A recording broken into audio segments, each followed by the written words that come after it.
Welcome to my channel friends. প্রথমেই আমি মিক্সারে একটা পেস্ট বানিয়ে নেব। পেঁয়াজ, আদা, রসুন, কাঁচা লঙ্কা আর টমেটো দিয়ে। সরি, আজকে আমার ক্যামেরা ধরার কোনো লোক ছিল না বলে আমার একটু অসুবিধা হয়েছে ভিডিওটা করতে, কিন্তু আমি তোমাদেরকে বলে দিচ্ছি আমি এখানে কি কি দিয়ে ম্যারিনেট করেছি। আচ্ছা, এখানে আমার 1 কিলো খাসির মাংস আছে, তো ওর মধ্যে আমি টক দই, পেঁয়াজ, আদা, রসুন, কাঁচা লঙ্কা বাটা আর তোমার ধনে গুঁড়ো, জিরে গুঁড়ো, হলুদ গুঁড়ো, কাশ্মীরি লঙ্কার গুঁড়ো, নুন, গরম মশলা আর একটু সামান্য সর্ষের তেল দিয়ে আমি এটা 2 ঘন্টা ম্যারিনেট করে রেখেছিলাম। আমরা তো এরমভাবে মাংস বানাই বেশিরভাগ সময়। তোমরা কে কীরকমভাবে মাংস রান্না করো আমাকে অবশ্যই কমেন্টে জানিও।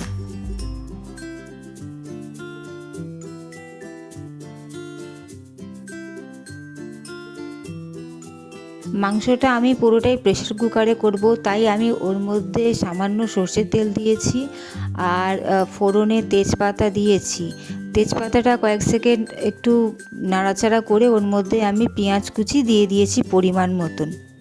এবার পেঁয়াজটা যতক্ষণ হাফ ভাজা না হচ্ছে ততক্ষণ ভালো করে আমাদেরকে ভাজা করে নিতে হবে। তার জন্য আমি ওর মধ্যে একটু নুন ছড়িয়ে দিয়েছি যাতে তাড়াতাড়ি করে পেঁয়াজটা একটু গলে যায়।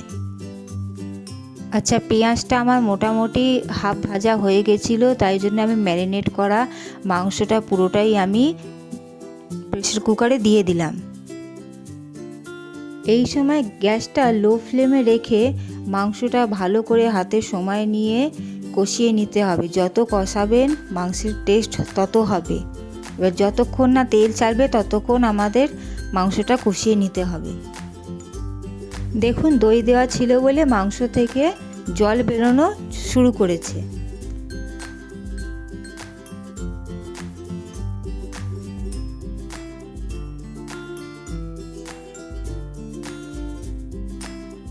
এইভাবে গ্যাসটা লো ফ্লেমে রেখে মাংসটা কষিয়ে নিতে হবে।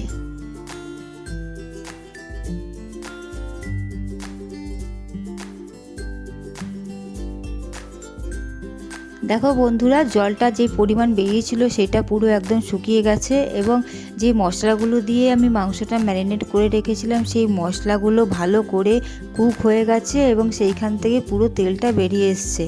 এখন আমার মাংসটা পুরো ভালোভাবে কষানো হয়ে গেছে।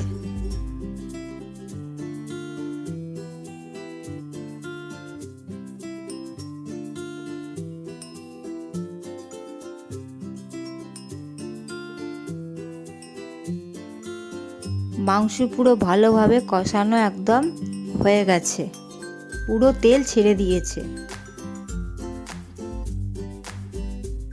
এবার আমি মাংসতে বড় বড় পিস করে কেটে রাখা আলু আমি অ্যাড করে ওটাকেও আলুর সাথে মাংসটা ভালো করে কিছুক্ষণ কষিয়ে নেব।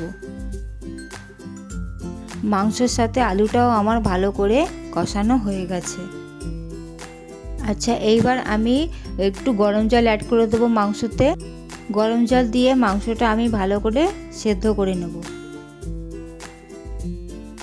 সেদ্ধ করে নিলেই আমাদের মাংস একদম পুরো রেডি হয়ে যাবে। তোমাদের কেমন লাগলো আমাকে অবশ্যই কমেন্ট করে জানিও। চলো, টাটা।